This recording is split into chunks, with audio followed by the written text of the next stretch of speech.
I'm going to be talking about how I get my hair to look like this, how I get it to be styled this way, and what products I use. So, so what I do basically is to get this bleach blonde on top and this darker brown color on the bottom, I separate my hair into a circle around my head like that, instead of doing it half up, half down like some people do. So I'm going to go ahead and do that just so you can see how I get it.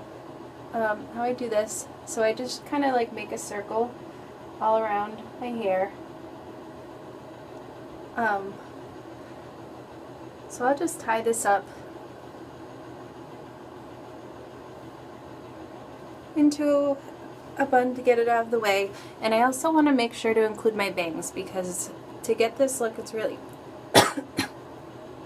sorry, it's really important to separate the bangs into two layers, top and a bottom. So I'll take the top layer of bangs and I'll just separate those two. I'll just use a tiny elastic because I don't have a clip right now. So I'll do that to get it out of the way.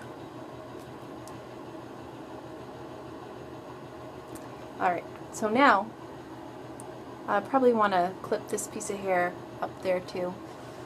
But just so you get the idea, this is what the back and the bottom of my hair look like. So it's basically, just like I said, a circle around my whole head, including my bangs. And so what I'm going to do is take some conditioner just to apply it right here on the blonde part, or where I want the blonde part of my hair to be, just so that when I use the brown hair dye, I don't get it on the blonde part of my hair. So I'm just going to take my brown hair dye, and what I use is basically like a $3 or $4 box of hair dye. I like Garnier Nutrice, and the color I use is dark brown.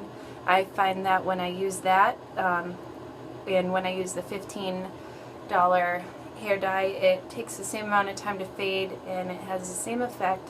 So I'm just going to use a cheaper one because I have to do my roots all the time. My natural hair color is like an ash blonde, so that wouldn't look very good. So I'm going to just dye the bottom part of my hair, whatever I have hanging out, and this is a two-step process, so whatever the box of hair dye says to do, I think you just leave it in for about 15 or 20 minutes, maybe longer, whatever it says. And then you rinse that out. And then you're going to kind of do the same thing for the blonde. I just kind of wrap this part of the brown part up, and you can tie it up and put it into a braid or a ponytail. Just get it out of the way. And you might want to put some conditioner in this part of your hair too, just to make sure that when you're using the bleach, it doesn't contaminate the brown hair. You might want to do it 2 days, like do the brown first and then the blonde second, unless you want to do them both at once. I usually do that, but if you're just starting, then you might want to do it as a two-step process. So what I use to get this bleach blonde hair is, I'll show you what I use. Let me just take my hair back down so I don't look like a fool. Alright, so I'm going to start with this stuff here. This is just the developing cream, the volume cream, and I use number 30. Okay.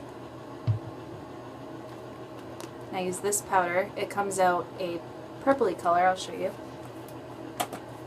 I think they have blue, purple. They might have another color.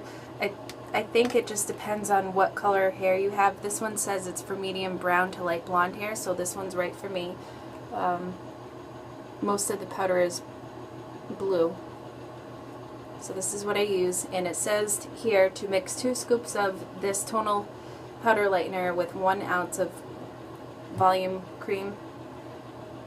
So you just want to follow the directions on here. I usually use half and half, and I'll just put it in a bowl like this, and I'll use this to mix it.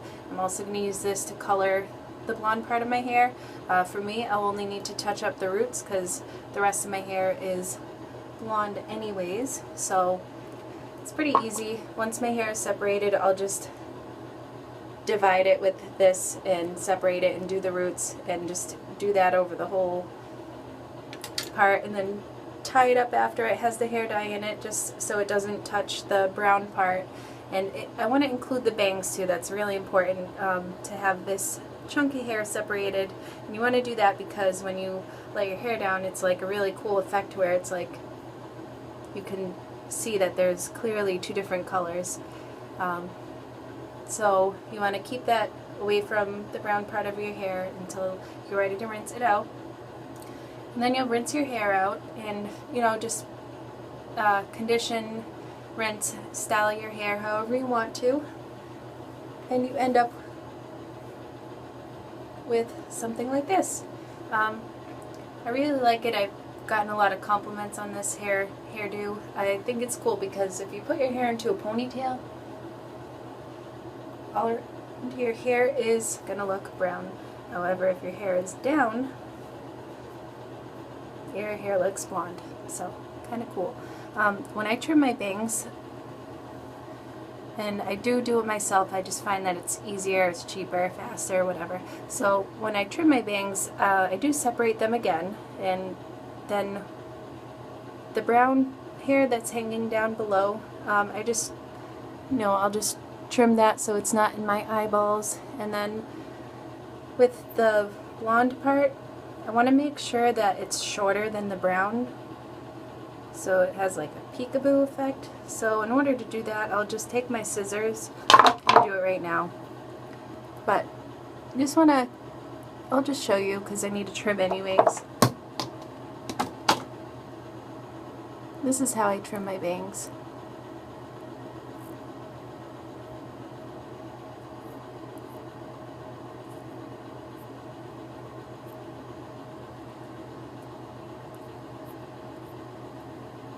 Kind of like an upward chopping motion so that it's not just one flat straight chop.